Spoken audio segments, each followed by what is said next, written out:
Welcome to another episode of the Meal Prep Monday podcast. I'm your host and founder of Prep Dish, Allison Schaaf. Today, I'm continuing on our theme of house management and talking about a few of my takeaways from the Home Management Plain and Simple book. If you haven't listened to the last few episodes, you might want to look back. I did an interview with Kim Brenneman, the author of Home Management, and now I'm just diving a little bit more into the topics she discussed in her book. Before we get into today's episode, I wanted to read from a Prep Dish subscriber who says, "Part of my struggle with meal planning is the mental load of coming up with what to cook every week. I love Prep Dish because the options are there for me without the hard part of deciding." So thank you for sharing. We love to hear this. This is one of our goals here at Prep Dish, is to take off that mental load and do the heavy lifting, heavy thinking for you. And yeah, you don't have to think about meals at dinner time. It's already planned out. So if you would like to try out our meal plans, head to prepdish.com/MPM. We have 14 days. It's exclusive for podcast listeners, and you can try us out, see how it goes. Okay, so for today's episode, I listed out just 7 different takeaways that I had as I was reading through this book on home management. There was a lot of great content, but these were the ones that I was like, oh, this is such a good one, and that I've taken and implemented in my household. Okay, so I am just going to dive right in. Number 1, every time you go into a bathroom, if you go for a bathroom break, clean and tidy something. This was an interesting one because this is actually something that I just naturally do. And in reading that, I realized, yeah, I don't think that everyone probably does, but this is one that, if I'm in there and the sink is dirty, I'll wipe it. If there's a toy, maybe I'll pick it up. But it's just like, if there's one thing kind of that needs to be tidied, I will do that while I'm in there. So just an easy way to kind of keep it under control. Second one is to use a timer. She talks about this throughout the book for both her tasks and when she's doing things with the kids, especially. Sometimes she'll do a game called Beat the Clock where she'll set a timer to try and, get all the toys picked up before the timer goes off. And I do this some in our house even before reading this. And with our kids, we play a cleanup song and kind of try and get as much done as we can before the song is over. I've talked about this too, to use a timer for your meal prep. She uses one for her laundry to try and kind of beat the clock herself and turn it into more of a game and make it fun. I think it's fun to do with meal prep and realize oh yeah, I actually can get it done in, under an hour. So if you're using Prep Dish or planning to use Prep Dish, that can be something, is just set a timer. A lot of times what I'll do is say, okay, I've got 20 minutes. Let's just see how much I can do in 20 minutes and, tackle a room, whether it's picking up or tidying or something. I'll set a timer for 10 minutes or 20 minutes and see how long it takes. One that's really fun too, you guys are probably laughing at me, but unloading the dishwasher is one that I've timed a few times because it happens a lot. And sometimes it feels like, oh my goodness, takes so long, but it really doesn't.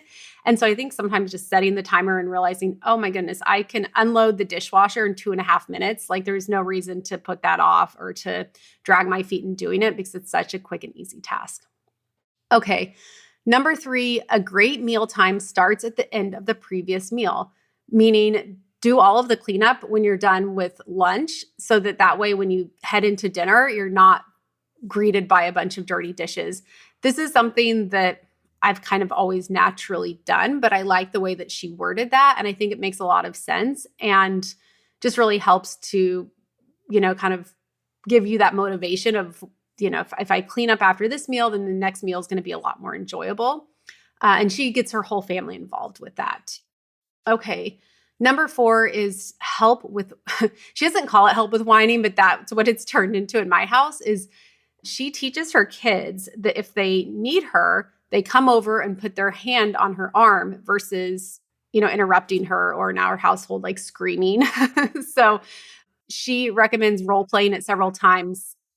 before, but especially it's like, if you're talking to someone and the kid can come over. So this is something I did with both of my boys, and we practiced it several times. And now if I'm having a conversation, oftentimes instead of whining or screaming or doing something to get my attention, they just walk over, they put their hand on my arm. I can kind of look at them to acknowledge, like, I see that, I'll get to you in a second. And then, I can give them my attention once I'm done with, shortly done with my conversation. But it has helped so much in our house to have them do that simple habit to get my attention. And then another note on that too is we're big on saying please in our household.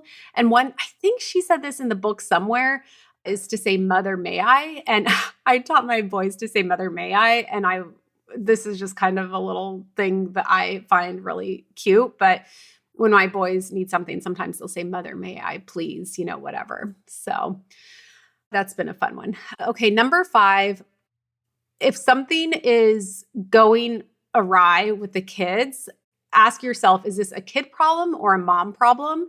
And to keep in mind that we can't usually multitask teaching our kids. So especially if you have younger kids, oftentimes, yes, they're capable of a lot, but not just like, especially, my 3-year-old, I can't say, hey, go do this and expect him to run off and do a bunch of things.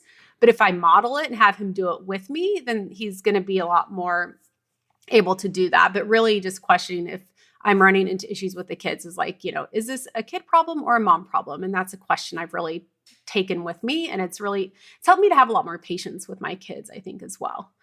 Number 6, how to teach the kids to do chores. Like, she goes into depth how she teaches her kids to do a lot of things, but one of those being chores, and going through the rhythm of like, okay, first you have to show them, and then you need to do it with them. And then, eventually they can do it independently. But oftentimes you're going to have to go back and show them how to do it again and do it with them. And then, eventually as they get older and also developmentally they're ready, they can do it independently. And this was just a good reminder to have this written out and remind me, especially with the young ones, to not give up on, having them help. But, just know that it does require a lot of times me doing it with them and modeling it for them several times, but eventually it will pay off. And a few notes on that too, just with doing chores and household work. She talks a lot about working cheerfully, using the time well, and it teaches your kids to do the same. So they really model not just how you do something, but the way in which you if you do it cheerfully, or if you're like, oh, I don't want to do this, then they're going to be doing the same thing. They're going to model the behavior, including the attitude that you take into it. So that's been something that I've thought about more intentionally as well, and really making it fun. She talks about this with a lot of the tasks, is making it as a fun thing to do for everyone involved, including herself. Number 7 is she does tea parties a lot, like in the afternoon. And I like the idea of adding in some tea parties. At our house, we do a lot of picnics. So I think it's kind of similar. The reason I like the picnics is it gets us out of the house and also doesn't add more of a mess, because when we're outside, the mess is kind of outside. But especially on the weekends, we do a lot of kind of picnics, or we do a cheese tray and take that out in the afternoon. And actually, last weekend we did here in Texas, it was chilly but not cold, and we have an outdoor fireplace, and we did s'mores. I bought them to do over Christmas, and with a baby, we never got around to it. So we still had all of the makings for s'mores. And so that was a really fun afternoon activity. So those are the 7. I threw in a bonus here. This is one that I am working on. So if any of you out there have boys and you have tips, let me know. But this says, on a daily basis, boys should clean any toilet that is used by boys. And I love this idea. I need help on this.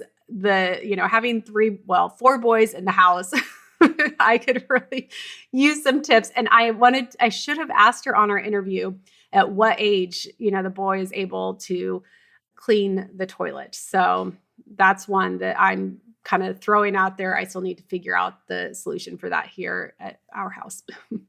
So those are 7 tips that I took away from the book.